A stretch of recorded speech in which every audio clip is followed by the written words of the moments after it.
Welcome to Resoundingly Human, the podcast by INFORMS. I'm Ashley Kay, and in each episode, we explore how operations research, analytics, and AI are transforming the world around us, from healthcare and education to public policy and global development. Today, we are recording live from the 2025 annual meeting in Atlanta, where thousands of professionals, students, and thought leaders, like my guest here today, have gathered to share their work, connect with peers, and celebrate all things ORMS. Before we jump into our interview today, be sure to like and subscribe on the INFORMS YouTube channel or on your favorite podcast streaming platform. All right, so I am delighted today to be joined once again by a longtime INFORMS member and frequent flyer on the Resoundingly Human podcast, Dr. Jim Cochran. Jim is the professor of applied statistics and the Mike and Kathy Marone Research Chair at the University of Alabama's Culverhouse College of Business. Jim is a longtime INFORMS member, a past recipient of the INFORMS Prize for the Teaching of ORMS Practice and the INFORMS President's Award. Jim is also a fellow of INFORMS, the American Statistical Association, and the African Academy of Sciences, all the sciences. Yes. And if that weren't enough, Jim, you are a tireless advocate for analytics education, international collaboration, and community engagement. So, Jim, you have attended more INFORMS meetings than, do you even know how many you've attended? No, actually, I attended them before they were INFORMS. I went to ORSA Tim's conferences and Tim's ORSA conferences. But I attended back when we merged, and we continue to have two meetings, one in the spring, one in the fall. And I have not missed one since spring of 1996. Okay, so you might be an expert on INFORMS meetings and conferences, which is good, because today we're talking about what has changed, what stayed the same, and why INFORMS remains such a meaningful professional home for so many members like you, Jim. All right, Jim, again, thank you for joining me today, especially here in person at the annual meeting. To start, let's go all the way back to the beginning, to your very first Tim's ORSA? It was an ORSA Tim's. ORSA Tim's meeting, the predecessor of INFORMS. What do you remember about that first meeting? Like you said, I remember it wasn't INFORMS. No one had conceived of that yet. I remember I was really young, in my early 20s, and I remember I thought it was overwhelming because there were over 1,500 people. So, for a first meeting, that's pretty big, though. It was very big. I also remember that somebody at the reception was walking around with fresh vegetables, and I took an avocado out. And I've never eaten an avocado before. And so I peeled it, and I found this furry thing in the middle, and I thought it had spoiled. So I got another avocado, and I peeled it, and the same thing. And then I took a third one, and the poor guy with the tray kept looking at me like there was something wrong with me. And I finally gave up on avocados at that point. So you had a very unusual first professional meeting experience. That was, I think, the second time I'd ever flown. First time I'd been to the West Coast. It was very interesting. And first of several avocados in a row. Yes. I love avocados now. Yeah. Well, since then, as we... Artichokes. Oh, artichokes. I'm sorry, artichokes. They're so, other than the A, they're very different. Peeling an avocado like that would be really disgusting. And then I had all this mush on my hands and artichokes. I'm sorry. Also delicious, so yes, I'm glad you didn't give up on them. Well, as we established, you've been to quite a few meetings. What's something about the annual meeting experience that just keeps you consistently coming back? Well, I like to come here and catch up with old friends. I like to come in here and meet new people. I like to see what they're working on. I like to see how our discipline is expanding, breadth and depth. And I see things that really inspire me, both professionally and personally. It's a great experience. And I've often said that I would only maintain memberships in professional societies or go to conferences as long as the value proposition was positive for me. And it's never been a question with these meetings. I always get a lot more out of them than I put in. That's wonderful to hear. Thank you so much. So speaking of the memories you're making at these meetings. Do you have a moment? It can be something that was really exciting, something that you learned, or just something that really has stuck with you over the years from a past meeting that you'd share with us today. Probably two. I can remember at that conference I told you about in Washington, D.C. in 1996, my co-chair of my dissertation and good friend Marty Levy and I arrived early, and we drove to Baltimore to watch a game at Camden Yards. And so we come back and we're in t-shirts and shorts and tennis shoes, and we're kind of sweaty. Yeah, exactly. we're grubby from being out in the sun all day. And we walked up to the conference hotel. We weren't staying at the conference hotel. We walked up there to find a couple of friends we were supposed to meet for dinner, and we missed them. So we got on an elevator, and when I walked off, I bumped into Leon Panetta. And I looked out across the way, and there's Dustin Hoffman, and not far from me, there's Representative Pat Schroeder. We had taken an elevator down and walked out into the reception for the Washington Press Corps. Oh my gosh! Yeah.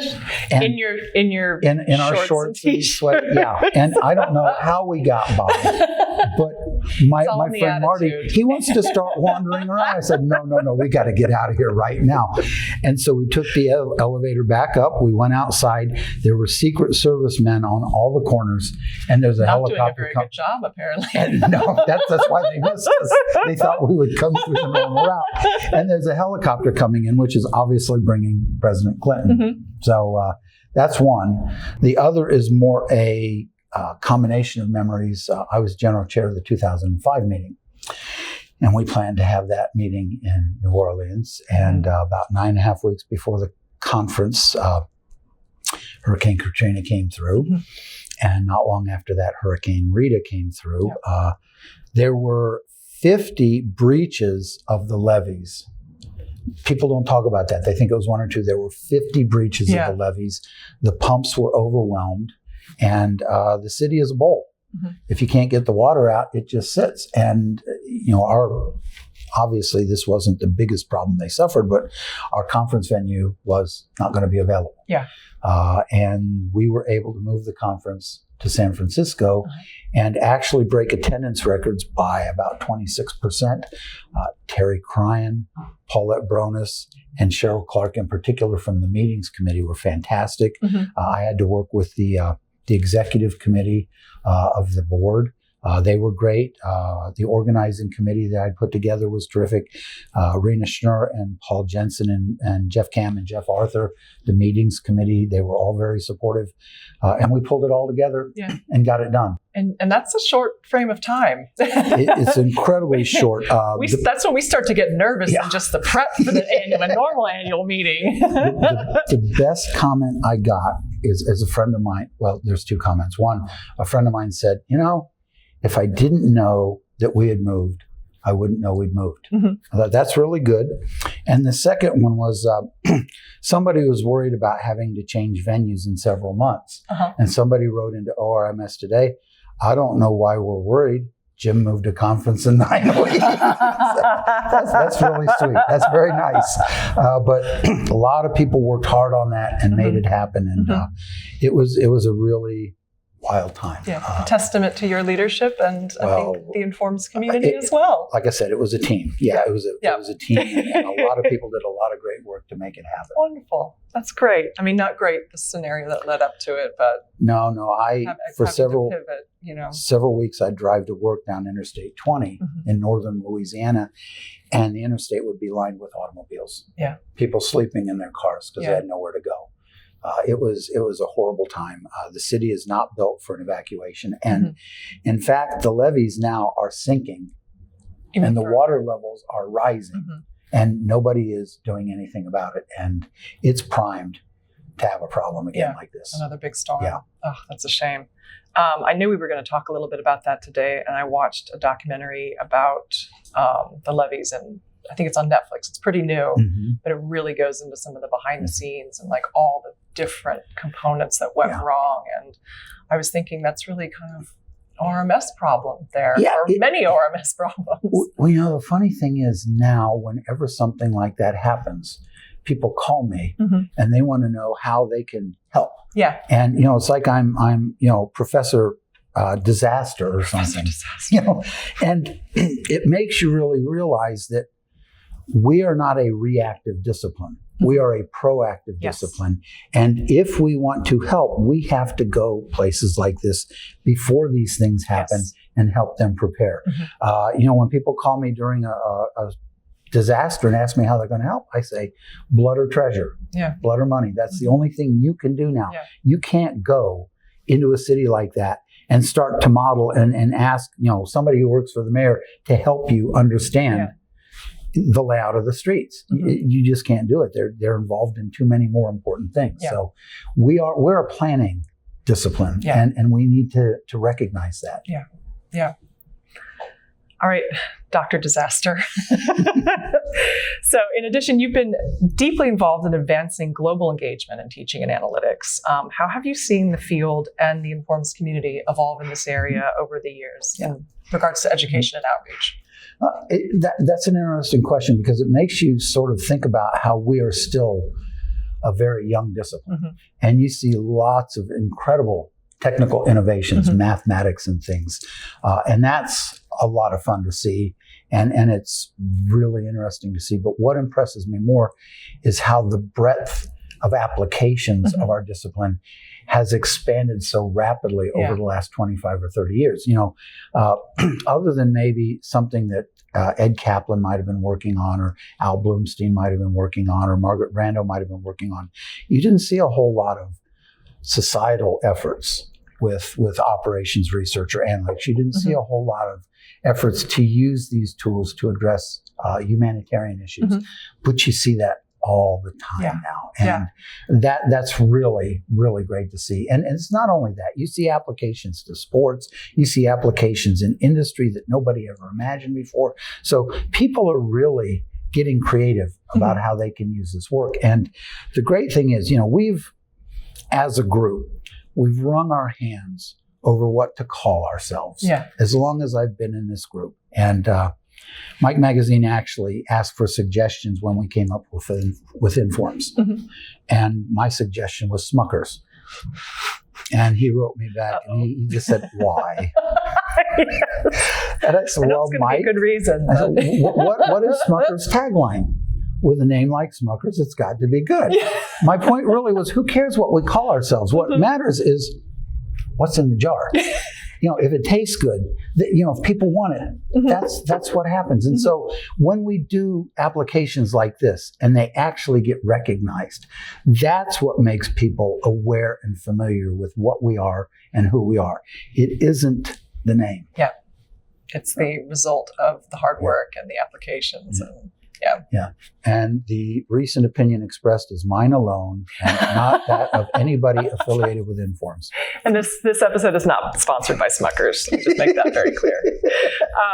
So obviously you've been with INFORMS for a long time, and we love to hear stories about, in the positive ways that INFORMS has impacted your professional career. So I would love to hear if you have an example or a story, just how it has benefited you as you've navigated a very, very impressive career. Well, I think there are a lot of ways it has. It's given me lots of opportunities to be involved in outreach, in educational issues, in advocacy, in research. I had a series of several years in a row where it didn't seem to matter what session I was in. Ed Kaplan was in the same session. And just seeing him present and hearing what he was working on was a great experience and very inspiring.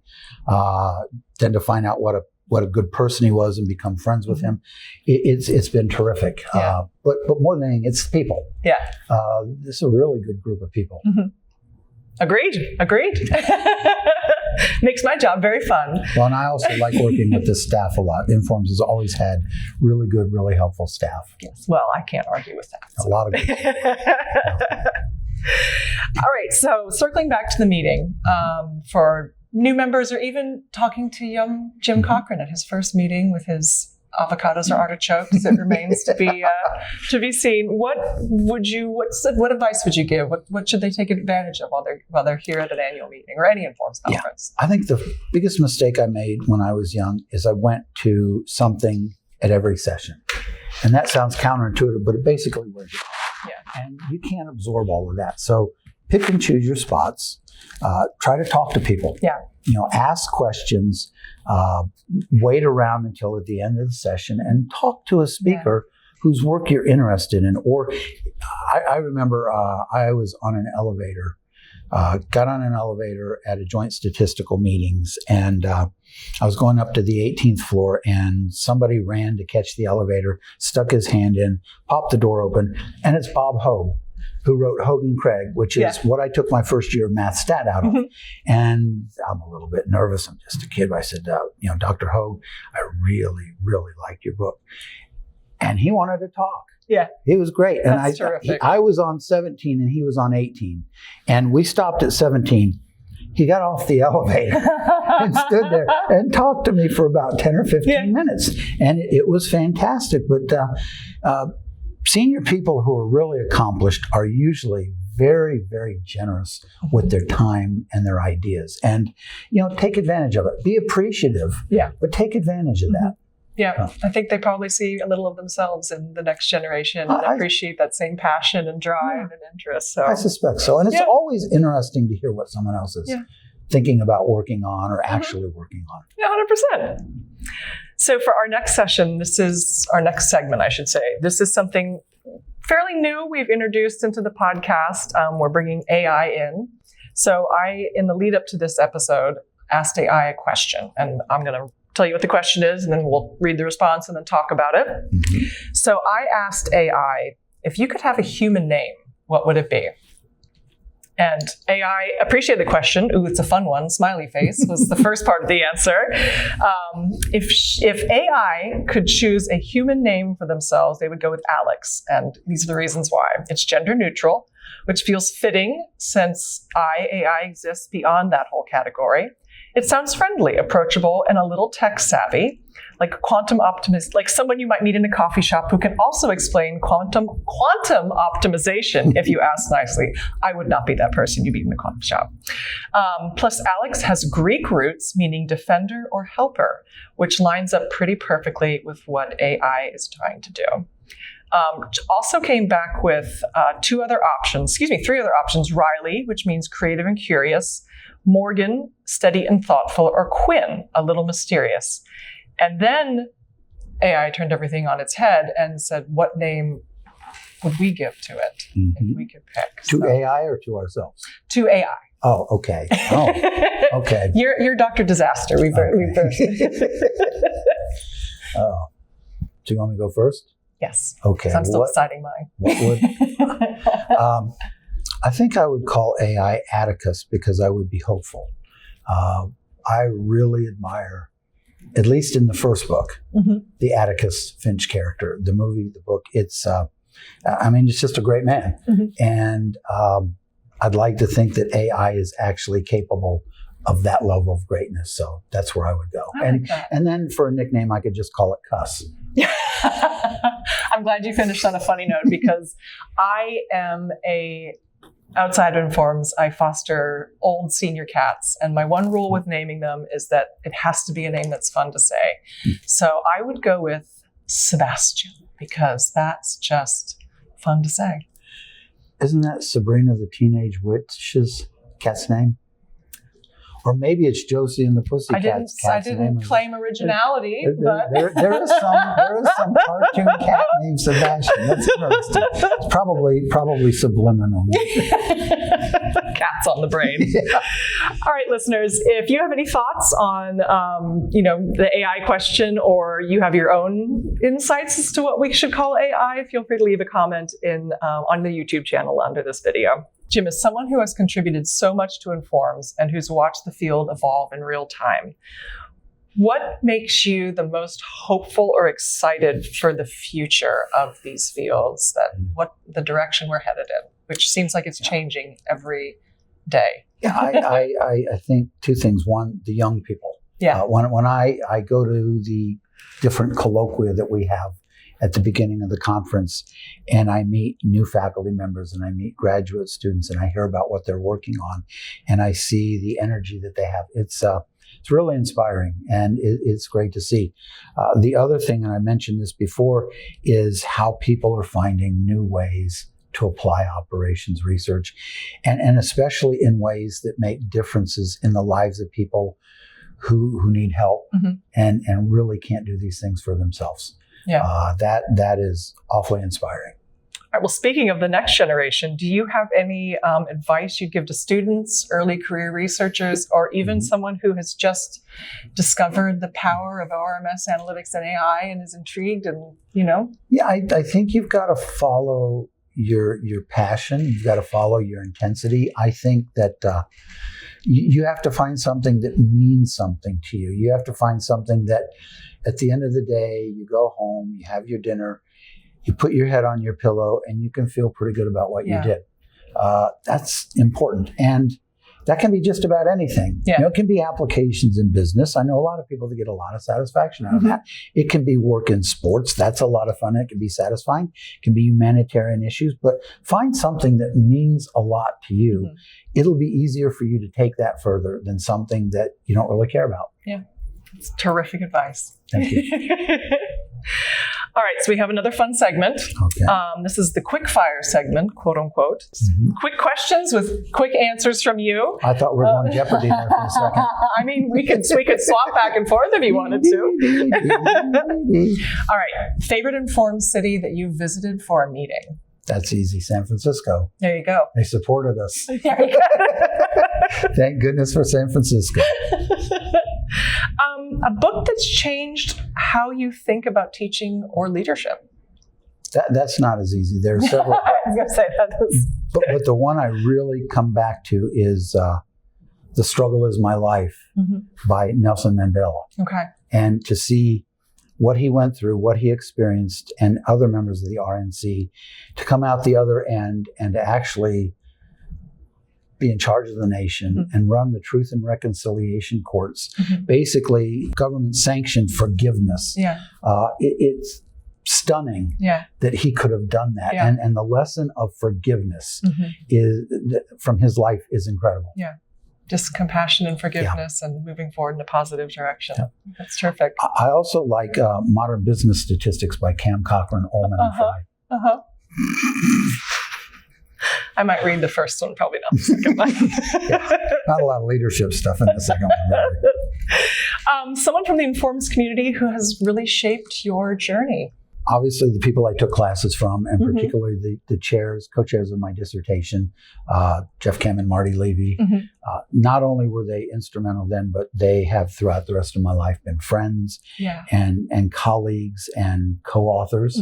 But I could pick a few people who I think may not be aware of the fact that they were there for me when I was at turning points, at important junctures in my life. And it'd be Ed Kaplan and Al Bloomstein and Dick Larson. They all do the kind of work I admire. They all are really good people. They're all very good friends. And there are a lot of other people too. I hate to limit it to just a few. Yeah. And the funniest part about it is I think you have to recognize also that there's a sort of web of humanity of people who help you throughout your life that you never see, you're never aware of. And I appreciate those people. I also really appreciate, again, the staff. Yeah. The staff has always been there for me. They've been very supportive. They've helped me. They've given me opportunities. And I can't say enough about how well the staff has done the whole time I've been a member. Well, we really appreciate hearing that, and members like you make what we do so worthwhile. Thank you. All right, if you had to sum INFORMS up in one word, what would it be? Dynamic. Oh, I like that. Dynamic. That came out quick too. I hadn't thought about it that way, but INFORMS has actually been very good at, I won't say staying ahead of what's going on in our discipline, but reacting to it. Yeah. Sometimes maybe even a little too quickly, but very quickly. Numbers are hard to keep up with. You guys are always on the move. It's just scurrying all over the place, and yet we seem to keep it together. So dynamic is the word. Wonderful. I like that a lot. Is there a particular conference session topic that you will always try to attend, never miss? That's a great question. I'm going to give you a weird answer. The one that I know nothing about. There you go. That's not a weird answer. I don't know the speakers. I don't know the topic. I will go and force myself to listen. And it is amazing how it sort of opens up your thinking about other things. And you get exposed to stuff that you wouldn't have otherwise seen. And that's what a conference should be about. 100%. Is seeing new ideas and new people. So I can't say I always do it, but I always try to make a point to do this. Wonderful. This is personally my favorite question to ask people, because I think you learn so much about folks that you didn't know before. Do you have a hobby or interest that others might be surprised by? I played competitive fast pitch softball for a long time, and even was on a team that was third in the country in a national tournament one year. But I also garden, and I like to plan how I'm going to plant things. Mm-hmm. I like to execute the plan. I like to sit back and imagine what it's going to look like when it comes to fruition. But what I really like is it never looks like what I thought it was going to look like. It never does. Mother Nature doesn't. Mother Nature has other plans. Mother Nature has other plans. She doesn't cooperate. But the beautiful thing is it always looks more beautiful than I imagined it would. Mm-hmm. Now, there's something about some randomness or some unplanned aspect of it that really, it gets me excited about it. So I know it's not going to look like same wavelength here, also a gardener, and I love my garden both in the spring when everything is perfect, everything is concise, and then also at the end of summer when I'm exhausted, tired of gardening, and it's just gone wild. And they both have their elements of beauty. So that's wonderful to hear. All right, do you have a bucket list travel destination that you haven't done yet? Yeah, you saved the most difficult question for last. I've been 55, 56 countries, something like that. But there are a few. Actually, there are a lot. I don't want to, again, fail to list any, but I'm really interested in Albania. It was a closed society when I was a kid. Albania and Mongolia. Yeah. Nobody went in, nobody went out. I've been to Mongolia a few times, but I haven't been to Albania yet. And I think that would be really interesting. Across Europe, haven't been to Norway or Sweden, haven't been to Switzerland, haven't been to Slovakia, haven't been to Hungary, haven't been to Poland. There are a lot of very interesting places to go in Europe.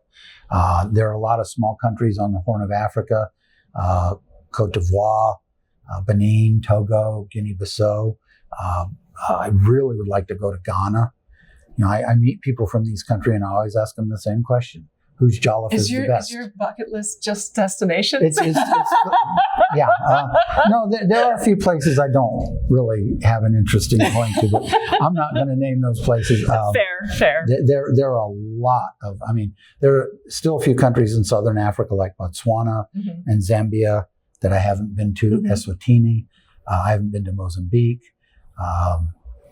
There are a lot of countries I'd love to go back to. I was going to say, I'm going to add on to this and ask if you could spend a week someplace you've been to. Boy, you would go back to. All expenses paid. Okay. What would it be? It depends. Is my wife going with me?